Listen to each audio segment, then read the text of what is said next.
ان الذين يكتمون ما انزل الله من الكتاب ويشترون به ثمنا قليلا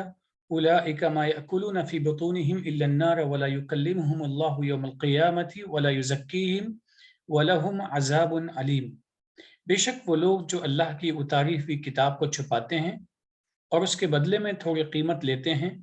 وہ لوگ اپنے پیٹوں میں آگ بھر رہے ہیں۔ قیامت کے دن اللہ ان سے کلام نہیں کرے گا، ان کا تزکیہ نہیں کرے گا، اور ان کے لیے ایک تکلیف دہ عذاب ہے۔ یہاں اس آیت پہ ٹھہر کر غور کرنے کی بہت سخت ضرورت ہے۔ ایک چیز تو یہ ہے کہ اللہ تعالیٰ نے جو احکامات دیے ہیں انہیں زبانی ہم لوگوں کے ساتھ میں شیئر کریں، وہ ایک عمل ہے، وہ مطلوب بھی ہے، مقصود بھی ہے، ضروری بھی ہے، لیکن اس کے علاوہ ایک اور چیز بھی ہے کہ ہم اپنے عمل سے بھی اس حکم کو ظاہر کریں، یعنی اپنی شخصی زندگی میں بھی اس کو لے کے آئیں۔ مثال کے طور پر سچ بولنے کی اہمیت، سچ بولنے کی بات، ہم اگر دوسروں کو ہی کہتے رہیں سچ بولنا چاہیے، لوگوں کے ساتھ اچھے اخلاق سے پیش آنا چاہیے، اور ہماری زندگی سے وہ چیزیں خالی ہو جائیں، تو یہ اپنے آپ میں صحیح نہیں ہے۔ اور کہیں کہیں یہ بھی ہوتا ہے کہ ہم قول سے کسی صحیح بات کو ظاہر کرنا بھی ضروری ہوتا ہے۔ کسی کے حق میں سچی گواہی دینا یہ بھی ایک حکم ہے۔ اگر ہم اس کو کسی وجہ سے، اپنی ذاتی منفعت کی وجہ سے، یا فار اینی گیون ریزن ہم چھپاتے ہیں، صحیح بات لوگوں کو بتاتے نہیں ہیں، یا جہاں پہ جو غلطیاں ہیں ان غلطیوں پہ لوگوں کو آگاہ نہیں کرتے ہیں اپنے کسی بھی مقصد کے پیش نظر، تو یقینی طور پر وہ جو مقصد ہے، اگر وہ میٹیریل مقصد ہے، تو یقینی طور پہ وہ ہمارے لیے بہت ہی تکلیف کے نتیجے کا سبب بن سکتا ہے۔ تکلیف کے نتیجے کیا ہو سکتے ہیں؟ ان نتائج پہ ایک ایک کر کے اگر ہم غور کر لیں، پہلی چیز تو یہ ہے کہ اولئک ما یاکلون فی بطونہم الا النار، یہ تمام چیزیں حق کو چھپانے کے نتیجے میں جو ہم کمانا چاہتے ہیں، جو ہم حاصل کرنا چاہتے ہیں، اس کے نتیجے میں ہمیں تکلیف دہ عذاب کا سامنا کرنا پڑ سکتا ہے۔ دوسری چیز، قیامت کا جب دن ہوگا، اللہ تعالیٰ ہم انسانوں سے ہم کلام ہوگا، تو وہاں بھی محروم ہو جائیں گے اس بڑی عظیم نعمت سے۔ تیسری چیز ہے کہ اللہ تعالیٰ انسان کی طہارت نہیں کرے گا، اس کا جو گروتھ ہے، اس کا جو نمو ہے، نشو و نما ہے، ان تمام چیزوں سے انسان کو محروم رکھے گا۔ یہ جو آخری پہلو ہے، اس کو تھوڑا سا رک کر سمجھنے کی بھی ضرورت ہے، کیونکہ قرآن مجید میں ایک جگہ پہ ہے یضل بہ کثیرا ویہدی بہ کثیرا، اس کتاب کے ذریعے سے بہت سارے لوگوں کو ہدایت بھی ملتی ہے اور بہت سارے لوگ گمراہ بھی ہوتے ہیں۔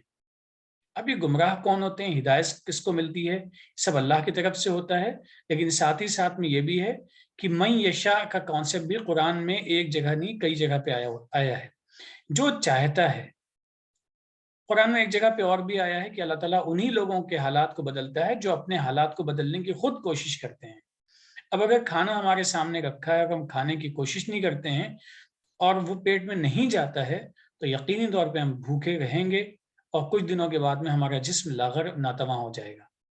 تو یہ اسباب کو سمجھنا بھی ضروری ہے، نظام کو سمجھنا بھی ضروری ہے، اور اس آخری پہلو کو سمجھنے کے لیے اس نظام اور اسباب کو سمجھنا ضروری ہے کہ جب ہم خود تزکیے کی کوشش نہیں کریں گے، جو نظام اللہ نے تزکیے کا بنایا ہے اس نظام کے نتیجے میں ہم تزکیے سے محروم رہیں گے۔ یعنی ہماری جو گروتھ ہونی چاہیے، نشوونما ہونی چاہیے، نشوونما ہر اعتبار سے، کسی ایک سے پہلو میں نہیں بلکہ ہر اعتبار سے ہم اس چیز پہ محروم ہو جائیں گے۔ اور پھر جو آخری چیز ہے کہ جب حساب کتاب ہو جائے گا، اس کے بعد میں دردناک سزا ہوگی۔ اب یہاں پہ ہمیں اس آیت کو سمجھ کر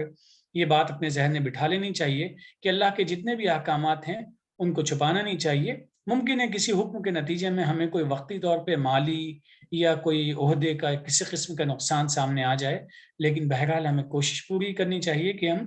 اخفا سے کام نہ لیں بلکہ چیزوں کا اظہار کریں، عملی شکل میں بھی اور قولی شکل میں بھی۔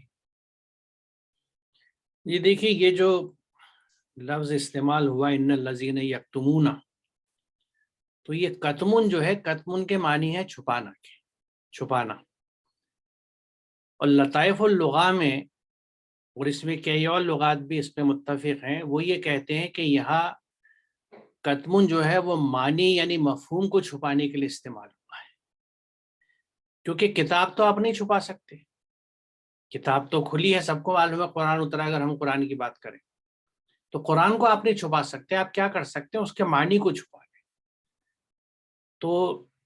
یعنی اس کے معنی کو چھپانا قطمن ہے، اور یہاں اسپیسیفکلی،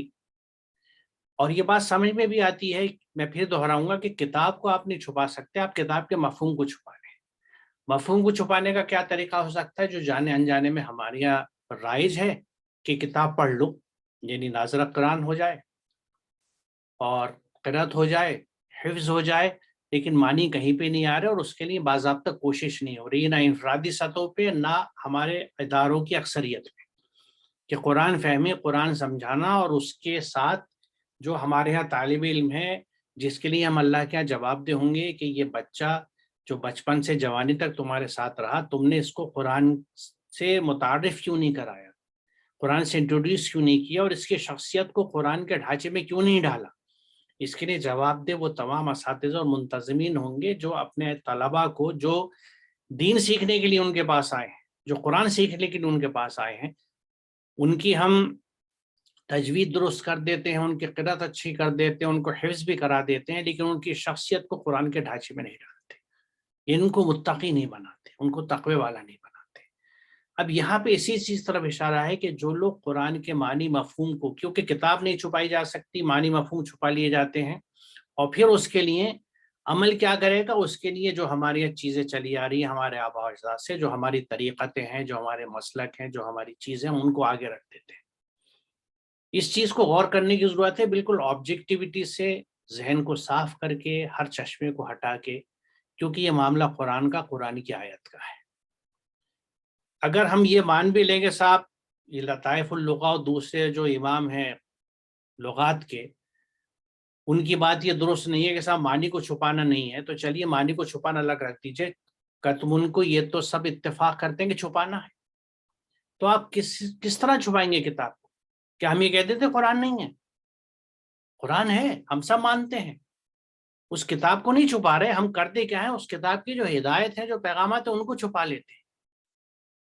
تو وہی بات ہے کہ اگر آپ سوچیں اور عقل استعمال کریں تو چیزیں ابھر کے آتی ہیں، اور یہ معاملہ قرآن کا کسی اور چیز کا نہیں ہے، جو ہمارے سامنے ہے، جو حق ہے، اور جو مسلمان ہے وہ اس کو حق مانتا ہے، اس کو تسلیم کرے گا۔ تو یہاں جو فرد ہوں یا گروپ ہوں یا جو بھی ہوں جو اس کے معنی و مفہوم کو چھپا کے رکھتے ہیں، وہ در حقیقت کتاب کو چھپاتے ہیں، اور جیسا قرآن کہتا ہے کہ اس کے بدلے میں ان کو کچھ تھوڑا سا فائدہ مل سکتا ہے۔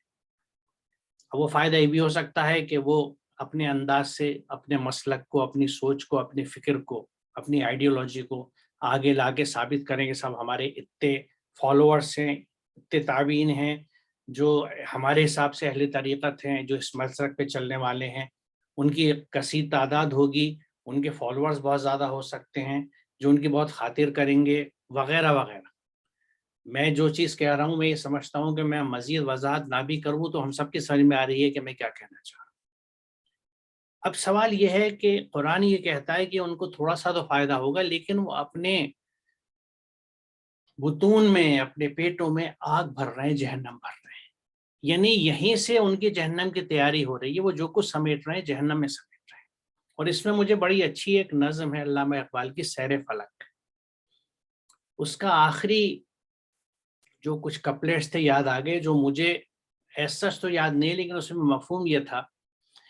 کہ جب میں افلاک کی سیر پہ تھا تو میں ایک جگہ پہنچا جو بہت ہی ٹھنڈی تھی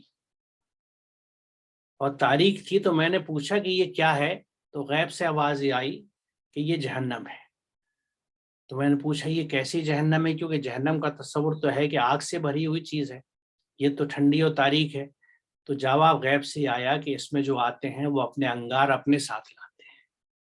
اب کتنی خوبصورت بات کہی گئی ہے،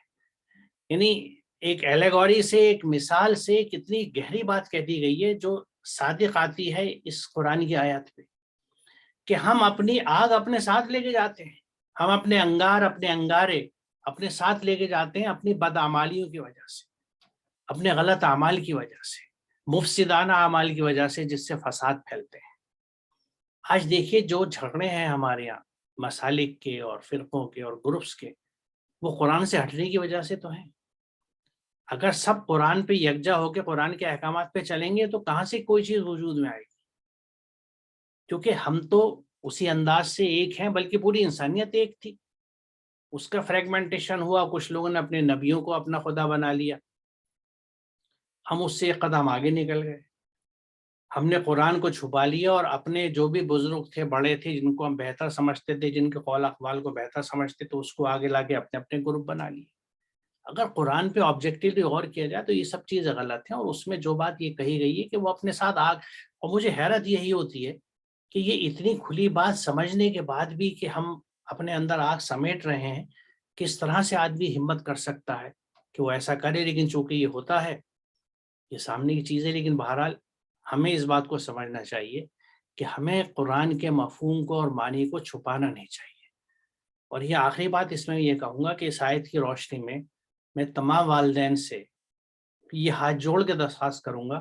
کہ آپ انجانے میں جو بچوں کو قرآن ناظرہ پڑھا رہے ہیں تو آپ اسے قرآن کے مفہوم سے، معنی سے انٹروڈیوس نہیں کر رہے۔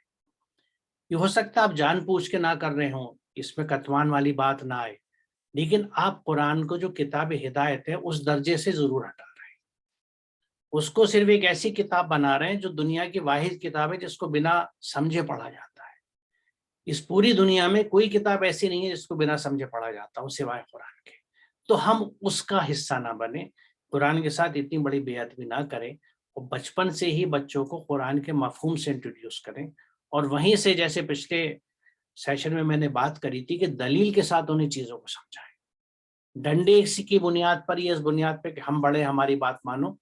اس بنیاد پہ بچے سمجھتے نہیں ہیں، خاص طور سے آج کل کے بچے جس انداز سے ایکسپوزڈ ہیں، جو اس طرح کی ان کی اب واقفیت ہے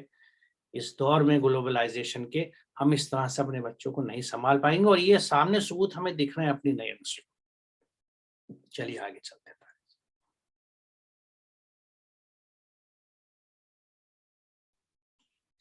اولئک الذین اشتروا الضلالۃ بالہدی والعذاب بالمغفرہ فما اصبرهم علی النار۔ وہی لوگ ہیں جنہوں نے ہدایت کے بدلے گمراہی اور حفاظت یعنی مغفرت کے بدلے عذاب لے لیا، وہ لوگ آگ کو کیسے برداشت کریں گے۔ یہ تسلسل ہے، پچھلی جہاں پہ عذاب علیم کی بات آئی تھی اسی کے بعد میں یہ آیت ہے، اور اس میں بات کہی جا رہی ہے کہ جو چیز انہوں نے چھوڑ دی ہے وہ بڑی اہم تھی ان کے لیے، اس میں سامان حفاظت تھا، رحمت ہے ان کی زندگی کے لیے، اور زندگی اس حیات دنیا کے بعد الدار الاخرہ کی زندگی کے لیے جو ایک بہترین پرامن پرسکون اطمینان بخش چیزیں ہو سکتی ہیں، وہ تمام پہلو اس میں ہیں، موجود ہیں، بشرطے کہ اس پہ عمل کیا جائے، اس کو قول اور فعل ہر اعتبار سے اس کو ظاہر کیا جائے۔ لیکن انہوں نے اس کے بدلے میں جو چیزیں لی ہیں وہ ان کے لیے تکلیف دہ ہوں گی، اور اس کے نتیجے میں بہرحال یہاں پہ جو الفاظ استعمال ہوئے ہیں،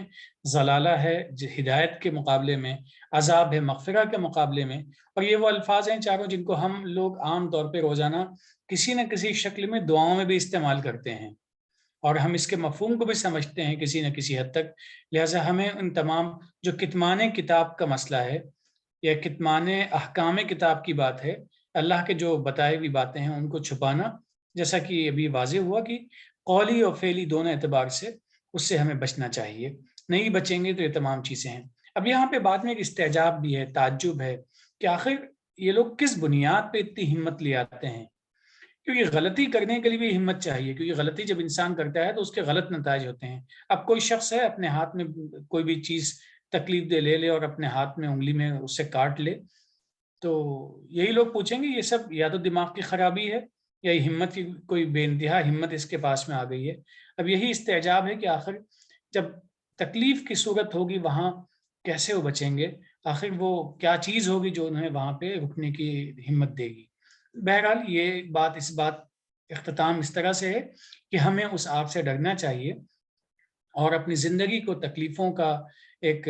ملجا و ماوا بننے کے بجائے آرام کا ایک نتیجہ، آرام کی چیز بنانے کے لیے احکام پہ چلنے کی پوری کوشش کرنی چاہیے، اور کتمان کتاب کے گناہ سے بچنا چاہیے۔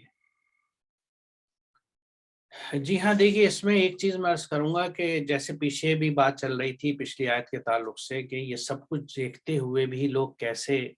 اس بات کو برداشت کرتے ہیں، جس کی ہم وضاحت کری گئی اتنے خوبصورت انداز سے کہ یہ لوگ کس طرح اس آگ کو برداشت کریں گے۔ اس کی ایک بڑی وجہ مجھے لگتی ہے کچھ اور غیر قرآنی تصورات جو ہمارے سماج میں بہت عام ہیں، اور ہر جگہ اس کا چرچا میں نے سنا ہے بچپن سے لے کے اپنی اس عمر تک آنے کو۔ وہ یہ ہے کہ اللہ کا جو تصور ہے، جو پہلے بھی میں بات کر چکا ہوں، کہ وہ تو نقطہ نواز کہا جاتا ہے، وہ تو بخش دے گا، غفور و رحیم ہے. تو یہ یعنی میں نہیں سمجھ میں نہیں آتا کہ یہ غلو کی شکل ہے کہ بغاوت کی شکل ہے، لیکن یہ چیزیں اتنی دماغوں میں بٹھا دی گئی ہیں کہ اللہ تو بڑا غفور و رحیم ہے اور وہ تو بخش دیتا ہے، وہ ایک چیز بخش دے گا، وہ بخش کر دے گا، اس طرح بخش دے گا، اس طرح بخش دے گا. اس سے شاید جسارت لوگوں میں ہو جاتی ہے کہ ہم یہ چیز کر لیں تو ہمارے جو آئیڈیالوجی ہے، جو فکر ہے، جو مذہب ہے ہمارا، جو مسلک ہے، اس کے ساتھ بھی ہم رہیں گے اور اللہ تو ہمیں معاف کر ہی دے گا، یا تو رسول اللہ شفاعت کرا دیں گے، بخشش کرا دیں گے، یا جیسے سوچا جاتا ہے کہ صاحب ہم تو کلمہ گو ہیں، ہمارے لیے تو بخشش ہے، ہمیں جہنم حرام ہے، ہم درود پڑھتے ہیں اس لیے جہنم حرام ہے. یہاں میں پھر اس چیز کو کہوں کہ میں ان چیزوں کی اہمیت کو کم نہیں کر رہا، نہ کلمے کی، نہ درود کی، نہ کسی اور چیز کی. صرف یہ ہے کہ یہاں ہم اللہ تعالیٰ کے نظام سے بغاوت کر رہے ہیں اور اس کو چیلنج کر رہے ہیں، کیونکہ اس کا نظام ہے جو اس نے قرآن میں واضح کیا ہے کہ اعمال کی بنیاد پہ سب کچھ ہوگا، ہمارے اعمال جیسے ہیں. اب یہاں پچھلی آیت میں اگر یہ بات صاف کہی جا رہی ہے کہ کوئی قرآن کو، اللہ کی ہدایت کو چھپاتا ہے، تو اگر قرآن نے کہہ دیا کہ وہ اپنے پیٹوں میں آگ بھر رہے ہیں، اور یہ کیٹیگری ہے کوئی ہو ہر چیز کے لیے، جیسا ابھی پیچھے ذکر آیا تھا کہ دین میں اللہ نے کوئی سختی نہیں رکھی اور آسائشیں ہیں، آرام ہے، اور یقیناً وہ چونکہ رحیم ہے اس لیے اس نے گنجائش رکھی ہے کہ جس وقت پہ بھی ہمیں احساس ہو جائے کہ ہم غلط تھے، تو جو قرآن کا تابو وصلہ کا فارمولہ ہے کہ تم توبہ کر لو، اپنی اصلاح کر لو، جو کچھ چھپاتے تو اسے کھول دو. یہ پیچھے بھی کنٹیکسٹ انہی لوگوں کا، افراد کا یا گروپ کا یا جماعتوں کا ہے جو ہدایت کو پیچھے ڈالتے ہیں، چھپاتے ہیں، قرآن سے ہٹا کے دوسری چیز آگے لے کے آتے ہیں، لوگوں کے سامنے رکھتے ہیں کہ بھائی اس پہ عمل کرو. تو گنجائش سب کے لیے ہے، لیکن جیسا بھی پیچھے ہم نے ذکر کیا تھا کہ جو لوگ کفر میں رہے اور اسی حالت میں مر گئے تو ان کے لیے کوئی گنجائش نہیں. تو یہاں اس چیز کو ہمیں خیال رکھنا چاہیے. اب دیکھیے یہاں مغفرت کا جو ترجمہ حفاظت کیا ہے اس کی وضاحت کے لیے میں تھوڑا سا اس لفظ کو تفصیل سے لوں گا، کیونکہ یہ ایک ہمارے یہاں استغفار کے تعلق سے لے کے بھی تھوڑی سی غلط فہمی ہے. یہاں دیکھیے المغفرۃ والغفارۃ زرہ کی طرح کی آہنی حلقوں سے بنی ہوئی وہ جالی جو خود کے نچلے حصے میں ہوتی ہے. اس کو خود ہم اردو میں کہتے ہیں، جو جنگی ایک چیز ہے سر پہ ڈال کے، آپ نے میوزیمس میں دیکھی ہوگی، اور پہننے والے کی گردن اور کندھوں کو ڈھانپ لیتی ہے تاکہ وہ تلوار وغیرہ کے اثر سے اسے محفوظ رکھے. غفرون کے معنی ہے کسی کو ایسی چیز پہنا دینا جس سے وہ غلاظت وغیرہ سے محفوظ رہے. نیز اس کے معنی چھپانا اور پردہ ڈالنے کی بھی ہے، گویا اس میں چھپانے اور محفوظ رکھنے کا مفہوم شامل ہے. یہ تاج، راغب اور محیط سے اقتباس ہے. اس سے مغفرت ان کے معنی صاف ہو جاتے ہیں، یعنی حفاظت. جب کوئی شخص اللہ کے احکامات کے خلاف چلتا ہے تو اس غلط روش کے اثرات اس پر ظاہر بھی ہونے لگتے ہیں. یعنی جب ہم کوئی غلط کام کرتے ہیں تو اس کا اثر ہماری شخصیت پہ بھی پڑتا ہے، ہمارے اندرون پہ یعنی نفس پہ بھی پڑتا ہے، اور اس کے دلی دماغ کو یہ متاثر کرتے ہیں اس کے اعمال جو ہیں. لیکن اس سے پہلے کہ یہ غلط اثرات اس کو ہلاکت میں ڈھکیل دیں، اگر وہ غلط راستے کو چھوڑ کر اللہ کے احکامات کے مطابق راستہ اختیار کر لیتا ہے تو اس پر دو طرح کے اثرات کام کرنے لگتے ہیں. ایک تو اس کی پچھلے غلط روش کے اثرات سے اس کی حفاظت ہوتی ہے، دوسرے اس کی صحیح روش کے خوشگوار اثرات اس پر ظاہر ہونے لگتے ہیں. یہ اس شخص کی حفاظت یعنی مغفرت ہے. اس چیز کو کیونکہ یہ سلائیڈ پہ ہے، یہاں موجود رہے گی، بعد میں بھی دیکھا جا سکتا ہے کہ اللہ کے احکامات پر عمل کر کے اپنے اندر ایسی صلاحیت پیدا کرتے رہنا جس سے انسان شیطان کی شر اور گمراہی سے محفوظ رہے. استغفارون یعنی مغفرت طلب کرنا ہے. یعنی استغفار کا مطلب یہ ہے کہ اللہ کے احکامات پر عمل کر کے اپنے اندر ایسی صلاحیت پیدا کر لینا کہ جس سے انسان شیطان کی گمراہی اور شر سے محفوظ رہے. الاستغفارون کے معنی ہے قول اور عمل سے، یعنی زبان سے اور اپنے کاموں سے کسی فساد انگیز بات یا عمل کی اصلاح کی خواہش کرنا. یعنی جو خرابیاں ہیں، جو فساد ہیں، ان کی اصلاح کرنا. عملاً حفاظت چاہنا. اور مغفرت ان کے معنی ہے بندے کی لغزشوں سے یعنی اس کی غلطیوں سے درگزر کر کے اس سزا سے اس کو بچا لینا جس کا وہ مستحق ہو چکا ہے. یہ اقتباس محیط سے ہے. گویا استغفار سے بندہ جب اپنے قول و عمل سے اصلاحی کام کرتا ہے تو اللہ اس کی مغفرت کرتا ہے. یعنی قول سے بھی اور عمل سے بھی. ہمارے یہاں مغفرتن یعنی مغفرت کا مطلب ہوتا ہے کہ اللہ بندے کے گناہوں کو بخش دے، یعنی بخشش. اس کے لیے بندہ خود کو اصلاحی کام نہیں کرتا، یعنی اس کے عمل صالح نہیں ہوتے. وہ مغفرت کی دعا مانگتا ہے، عمل صالح نہیں کرتا، کیونکہ عمل صالح اسے جب پتہ لگیں گے جب وہ قرآن کو سمجھ کے پڑھے گا. قرآن کریم کہتا ہے کہ عمل صالح، اور عمل صالح کیا ہوتا ہے؟ جو کسی بھی فساد کو، بگاڑ کو، خرابی کو درست کرے،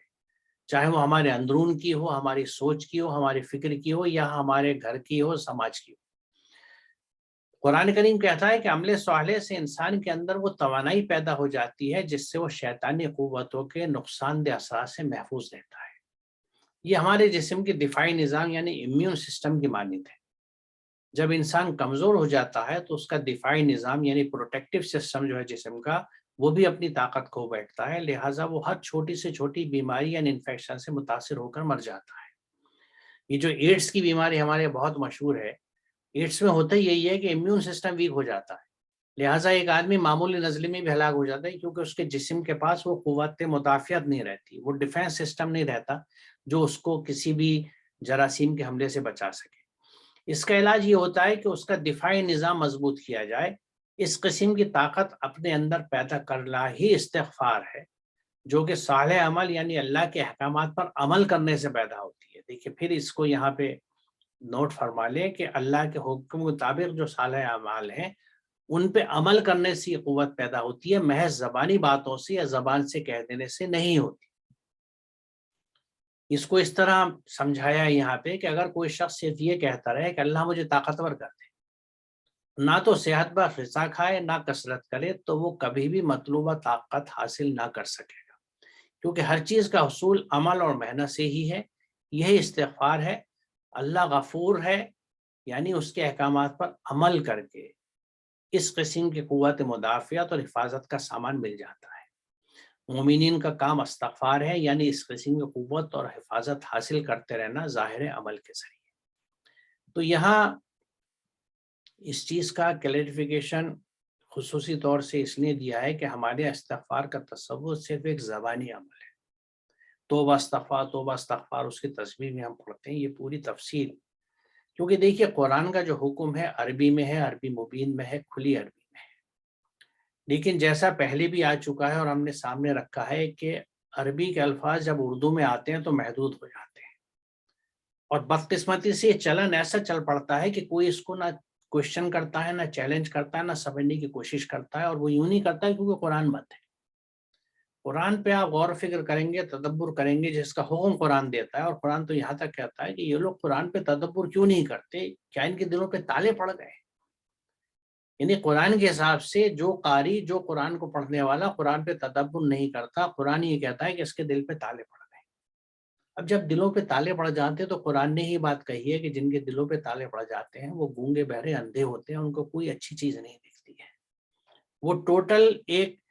جسے کہتے ہیں نا کہ ایزی ٹارگٹ بن جاتے ہیں سیٹانک فورسز کا. شیطان کے لیے ایک سٹنگ ڈک ہوتے ہیں جس کو بڑے آرام سے شکار کیا جا سکتا ہے، اور بڑے آرام سے وہ شیطان کے شکنجے میں آ جاتے ہیں. تو یہاں استغفار جب اللہ سے ہم مانگتے ہیں تو اللہ سے ہم اس حفاظت کی دعا کرتے ہیں کہ یا اللہ مجھے اس حفاظت کو استعمال کرنے والا بنا دے، میرے لیے اس کو آسان کر دے کہ میں تیرے احکامات پہ عمل کرتے ہوئے اپنے اندر وہ توانائی اور طاقت پیدا کر لوں کہ میں شیطان سے بچ سکوں. جس کا ذکر سورہ بقرہ میں ہم نے پڑھا ہے کہ جب شیطان انسان کو بھٹکانے کے لیے اللہ سے مہلت مانگتا ہے اور یہ کہتا ہے کہ میں ان کو آگے سے، پیچھے سے، دائیں سے، بائیں سے، ہر طرح سے بھٹکاؤں گا، تو اللہ یہ کہتا ہے سوائے میرے مخلصین کے. جہاں صرف اللہ کے، اور اسی کو اللہ اپنا رنگ کی بات کرتا ہے کہ جو میرے رنگ میں رنگ جاتا ہے. تو جو اللہ کا مخلص ہوگا، صرف اللہ کے احکامات پہ چلے گا، اس کے رنگ میں رنگ جائے گا، وہ حفاظت پا جاتا ہے. کیونکہ دیکھیے کپڑے پہ جب آپ پکا رنگ چڑھا دیتے ہیں تو کچے رنگ اس پہ اثر نہیں ڈالتے. اللہ کا رنگ اپنانے کی یہی کیفیت ہے. تو جو ہم استغفار کی بات کرتے ہیں تو ہم اللہ سے یہی دعا کریں کہ یا اللہ ہمیں اپنے رنگ میں رنگنے والا بنا دے، ہمارے لیے اس کو آسان کر دے. لیکن یہ صرف دعا تک محدود نہ رہے، ہم اللہ کے احکامات پہ عمل کر کے اس چیز کو آگے لے کے چلیں. کیونکہ دیکھیے اسلام میں کوئی بھی چیز عمل کے بنا نہیں ہوتی، اسی لیے ایمان کے ساتھ عمل صالح جڑ کے آیا ہے.